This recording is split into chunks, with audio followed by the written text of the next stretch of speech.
Class 11th में अगर कोई बच्चा मैथ्स ले रहा है तो उसको मैथ्स में क्या क्या पढ़ना होगा। अगर कोई समुच्चय है, समुच्चय का बेसिक डिफिनेशन क्या है, दो समुच्चयों के बीच में क्या संबंध हो सकता है, टोटल नंबर ऑफ रिलेशन कितने होते हैं। ठीक है, कोऑर्डिनेट ज्योमेट्री की बात करें हम लोग तो इसमें क्या पढ़ेंगे भाई, 3D में कोई सरल रेखा है तो 3D में क्या इक्वेशन बनेगी। हेलो बच्चे बड़ी, क्या हाल चाल। आई होप आप सब अच्छे होंगे और अपनी पढ़ाई अच्छे से कर रहे होंगे। जिन बच्चों का क्लास 10th का एग्जाम बहुत अच्छे से गया है उनको बहुत सारी ढेर सारी शुभकामनाएं। तो हम लोग आज डिस्कस करेंगे कि भाई क्लास 11th में अगर कोई बच्चा मैथ्स ले रहा है तो उसको मैथ्स में क्या क्या पढ़ना होगा।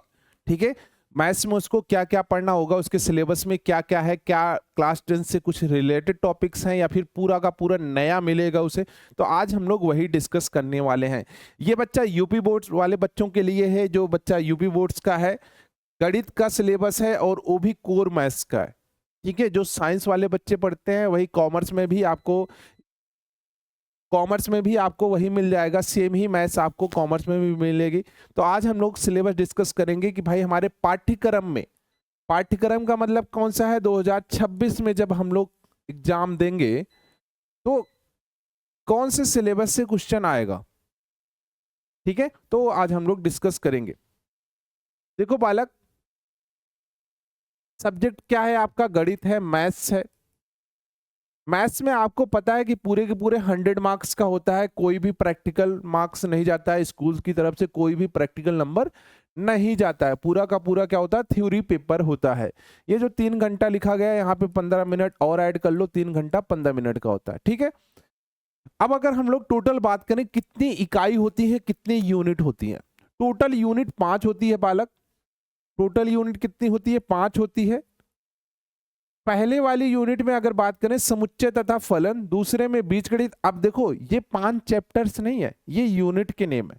एक यूनिट में 2-3 चैप्टर होंगे, वो हम लोग आगे डिस्कस करेंगे।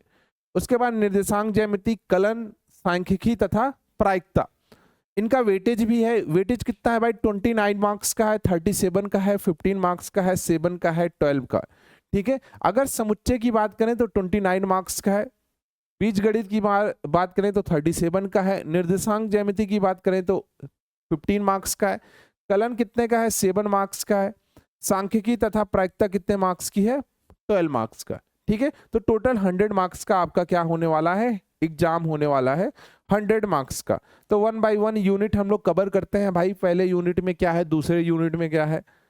पहले यूनिट की बात करें समुच्चय तथा फलन में, तो सबसे पहले जैसे ही आप क्लास 11 की मैथ्स की बुक लेके आओगे, जो पहला टॉपिक आपको देखने के मिलेगा, पहला चैप्टर, वो आपको मिलेगा समुच्चय। ठीक है, सेट थ्योरी। इसमें हम लोग क्या क्या पढ़ने वाले हैं भाई।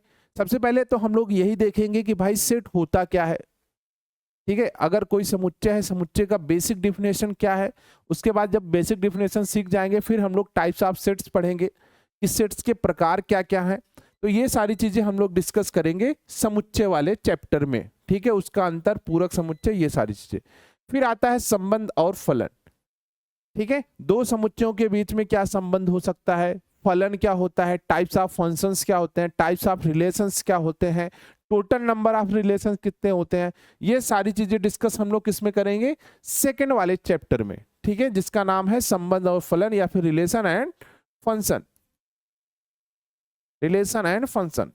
ये आपका क्लास 12th में वापस से मिलेगा, तो ये इंपॉर्टेंट हो जाता है क्योंकि क्लास 12th में आपको बोर्ड का एग्जाम देना है। फिर उसके बाद आता है त्रिकोणमितीय फलन, जिसे हम लोग ट्रिग्नोमेट्रिक फंक्शंस बोलते हैं, त्रिकोणमितीय फलन। इसमें हम लोग क्या पढ़ेंगे भाई, धनात्मक तथा ऋणात्मक कोण, कोणों की रेडियन तथा डिग्री में कन्वर्जन। डिग्री है तो रेडियन में कैसे कन्वर्ट करेंगे, और रेडियन है तो डिग्री में कैसे कन्वर्ट करेंगे। तो दोनों का कन्वर्जन आपसे पूछेगा, एक दूसरे में कैसे कन्वर्ट करते हैं। उसके बाद त्रिकोणमितीय फलनों की परिभाषा, वही जो ट्रिग्नोमेट्रिक 6 फंक्शंस होते हैं उन्हीं के कोण, एंगल वगैरह हम लोग पढ़ेंगे, एक दूसरे में कन्वर्ट कैसे करते हैं, cos 2 थीटा sin 2 थीटा, इन सब के फार्मूले क्या क्या होते हैं। बाकी कुछ इंपॉर्टेंट भी हैं, sin x plus minus y वाले फार्मूले, cos x plus minus y वाले फार्मूले, फिर sin x cos x sin y cos y, इन सब का हम लोग पढ़ने वाले हैं। ये भी कुछ फार्मूले हैं जो हम लोग याद करेंगे और इनका यूज भी है, आगे चल के हम लोग क्लास 12th में इनका यूज देखेंगे कि भाई कैसे इंटीग्रेशन में इनका यूज होता है। उसके बाद अलजेब्रा की बात करें, यूनिट सेकंड की बात करें हम लोग बालक, यूनिट सेकंड की बात करें तो इसमें समृद्ध संख्या तथा द्विघात समीकरण, द्विघात समीकरण सिर्फ नाम का है बट है नहीं इसमें, ठीक है। यहाँ पे दे तो दिया है quadratic equation but quadratic equation है नहीं, सिर्फ कॉम्प्लेक्स नंबर ही बचा है। उसके बाद यहाँ पे लीनियर इनइक्वालिटी पढ़ेंगे, रैखिक आसम क्या है, कैसे सॉल्व करते हैं, ये सारी चीजें डिस्कस करेंगे। फिर आता है आपका पीएनसी, पीएनसी बाइनोमियल थ्योरम। उसके बाद आता है आपका सीक्वेंस एंड सीरीज, ठीक है। ये चैप्टर्स हम लोग पढ़ेंगे किसमें, आपका अलजेब्रा में।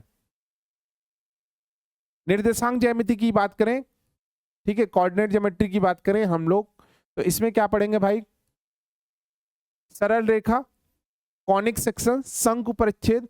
अब शंकु परिच्छेद में क्या है ना कि 4 टॉपिक्स आपको पढ़ने हैं, एक तो सर्कल पढ़ना है, इलिप्स पढ़ना है, पैराबोला पढ़ना है, हाइपरबोला पढ़ना है। तो ये इसमें 4 टॉपिक्स हैं। आपको लग रहा है कि शंकु परिच्छेद एक ही चैप्टर है, इसके अंदर 4 टॉपिक्स पढ़ने हैं, ठीक है, और चारों बहुत इंपॉर्टेंट है अगर क्लास 11 की बात करें। उसके बाद आता है त्रिविमीय ज्यामिति का परिचय, 3D का इंट्रोडक्शन, इंट्रोडक्शन ऑफ 3D, ठीक है। इसमें बेसिक फार्मूले अभी पढ़ेंगे क्लास 11th में, बट जब क्लास 12th में जाएंगे तो इसका डिटेल हम लोग पढ़ेंगे कि भाई क्या होता है 3D में, कोई सरल रेखा है तो 3D में क्या इक्वेशन बनेगी।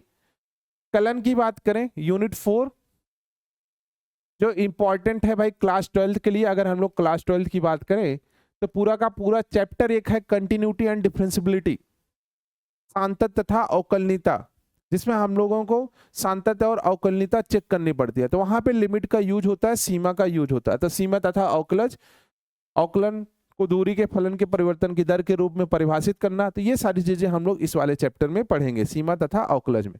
फिर आता है यूनिट 5, लास्ट वाली यूनिट, जिसमें है भाई सांख्यिकी तथा प्रायिकता, स्टैटिक्स एंड प्रोबेबिलिटी, ठीक है। स्टैटिक्स तो हम लोग यहीं पे पढ़ के खत्म कर देंगे, बट प्रोबेबिलिटी हमारे क्लास 12th में वापस से मिलेगी, क्लास 12th में ये वापस से मिलेगा। यहाँ पे आपको बेसिक पढ़ना है बट क्लास 12th में इसका डिटेल पढ़ना है, ठीक है बच्चे। तो ये आपका क्लास 11th का जो अपडेटेड सिलेबस है यूपी बोर्ड का, वो हम लोग आज देख रहे थे भाई कि यूपी बोर्ड के सिलेबस में अगर कोई बालक क्लास 10 से क्लास 11th में मूव कर रहा है तो उसको क्या क्या पढ़ना पड़ेगा क्लास 11th के मैथ्स में, ठीक है बच्चे। तो ये आप अपना सिलेबस जो है या तो आप स्क्रीनशॉट बना के इसके नोट्स बना लो, नोट्स इन द सेंस कि आप फ्रंट पेज पे जैसे मैथ्स की कॉपी बना रहे हो तो मैथ्स के फ्रंट पेज पे आप इसको लिख सकते हो कि भाई आपके क्लास 11th के सिलेबस में क्या क्या है, जिससे जो जो आपका कंप्लीट होते जा रहा है उस पर आप टिक करते रहो, जिससे बाद में आपको ये खोजने को ना पड़े कि भाई कौन सा कहाँ पे है, गायब हो गया, तो ये सारी चीजें बाद में ना हो, ठीक है बालक। थैंक यू, धन्यवाद बच्चे।